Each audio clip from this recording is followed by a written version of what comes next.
revise the concept of omni-channel in Salesforce.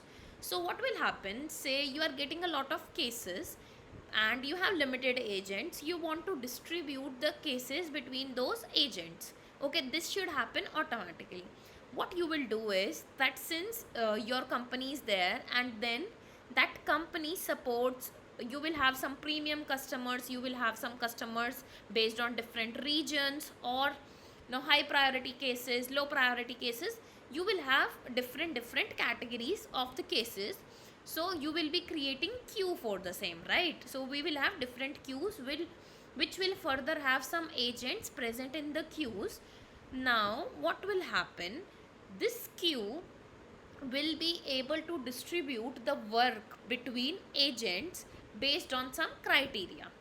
How we do with the help of omni-channel? First we have to enable it using the setup. Then comes that we have to create a service channel. What is a service channel? It will tell the Salesforce that if you are creating a service channel related to the case, related to the incident, then this service channel related to the case tells that okay, I am related to the case, please consider case records for routing. Okay, then comes the routing configuration. Routing configuration is to give the priority of the work items. So now imagine that there are two cases coming from two different customers. One is a general customer, another is a premium customer. What you want to do is you want to quickly resolve the issue of the customer who is premium, who is paying you, instead of the customer who is a general customer, right? So in such scenarios, to make sure that our agent works on the premium customers first and then to the general issues, right? In such scenarios, we create routing configurations. There are few things present in the routing configurations. We can give the priority of the work item, okay, and then we can give the capacity of the work item. Okay, the priority of the work item, we will not create one single routing configurations, we will have a lot of routing configurations. So lower the number, it will be considered the, like it will be considered the higher priority. If we have two priorities, 1 and 2, then one will be considered as higher priority. Okay, and there is a routing model. What is a routing model? You can divide the workload of different cases into the agents based on two criteria. One is the routing model of least available, another is the most available, sorry, least active and most available. What is a least active?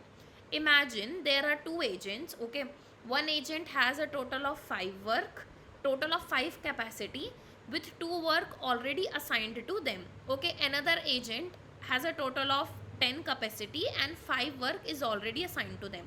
So now the first agent A, who has a total capacity of 5 and already 2 work has been assigned to them, which means 3, a total of 2 work is assigned, another the agent has already 5 assigned work, right? So least active will see, okay, agent A has less work, it has only 2 work, irrespective of the capacity. It will see agent A has only 2 work, agent B has 5 work. Okay, let me give this case to agent A. But if you will be adding most available will not check the equality of the work items. Okay, it will see that what is the difference. Agent A has a capacity of 5, 2 are already there, 3 are left. B has a capacity of 10, 5 already he is working and 5 are left. So what, which has more capacity? So 5, the B1 has 5 left, right? It will give the work to the agent B because it has more gap, okay, between the total capacity minus the assigned work item. Okay, so we are clear with the routing model. Okay, then comes the next step of creating a queue. We are creating a queue. Okay, in this queue, say there are the cases. Okay, these cases we are assigning to some people based on the queue, right?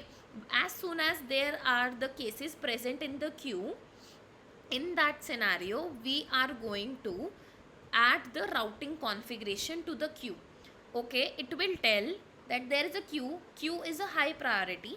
Okay, and high priority queue has two agents, agent A and agent B. Okay, routing configuration says that okay, based on the model it says assign it to A. So then the linkage between the queue and the routing configuration needs to be done to make sure that the agent or who is being assigned the work plus based on what, based on the routing configuration. I hope we are clear how to distribute the work for this particular queue depends upon the routing configuration attached to the queue. Then comes the configure presence configurations. Okay, there this is an option in the setup. We will have few more questions like when the agent is coming, agent can decline the work, or what will be the capacity of the agent. I told in the previous example, A has a capacity of 5, B has a capacity of 10, right? So we define the maximum capacity of a agent, that how many work items they can take in one go. Okay, there what will happen in the presence configurations, there are options for the agents based which I can select as an admin, that if my agents can decline a work, they have to manually take a work, they can accept a work automatically, or do they need to provide a decline reason, what is the maximum capacity, will the work automatically be assigned. So all these things are present in the presence configurations. Okay, then comes the present status. Status lets the agent decide those options. The way we have in Microsoft Teams, we have available, away, be right back, different options we have, right, in our corporate sector when we use Microsoft Teams. So similarly, different present statuses based on whether the agent is online or whether they are busy, not available, we can create different present statuses. Okay, for example, he's going for a break, so he could put a 1 hour break or an out of office message, whatever, we create them.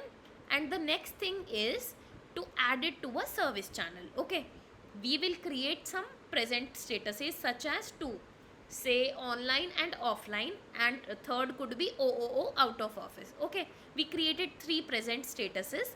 Then what we have to do is we have to add the service channel to assign these statuses for the agents, which means when an agent will be picking up the work, when they will be able to set the present statuses such as online, offline or out of office, for what kind of work they can set these present statuses, that will be decided based on the service channel that we created in the second step, that is for the say cases records, right? We created a service channel initially in the second step.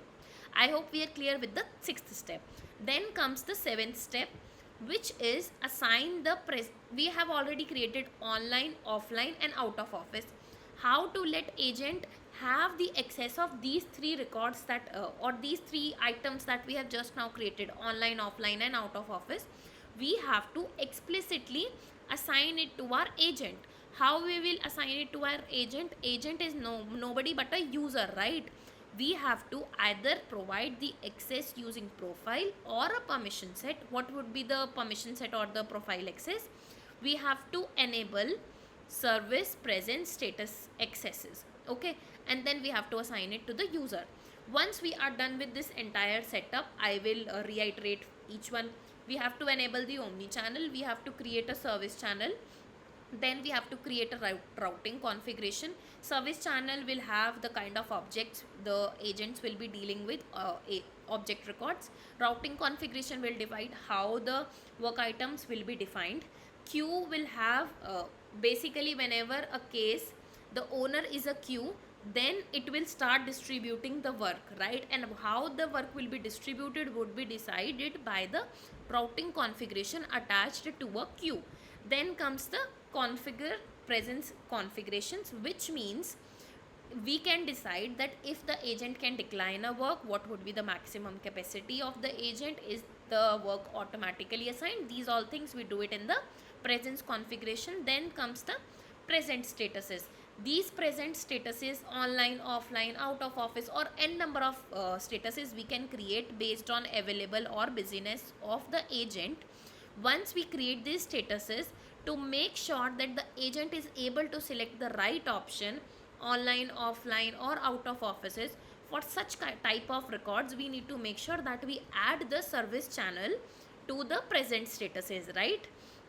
Then comes we have to assign the present statuses online, offline or OOO to our agent using profile or permission set option of enable service present status access. Okay, then we are done with all the steps. How to make sure that the agent will be able to click on this omni-channel utility?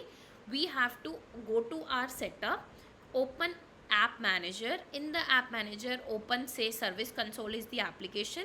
Go to utility items, add the omni channel and click save. Now the agent will be able to see omni channel, and once they click on that omni channel utility, after they are logged in into the Salesforce, into the service console, once they click on it, they can set their status, and based on the status, if it's an online, they will be able to get that ringtone of that a new case has arrived. If we want to accept it, decline it, and there will be a time for which it the particular, the queue will be, the routing configuration will be waiting for that. If for maximum 2 minutes the agent is not accepting that particular work, it will try to reassign to another agent.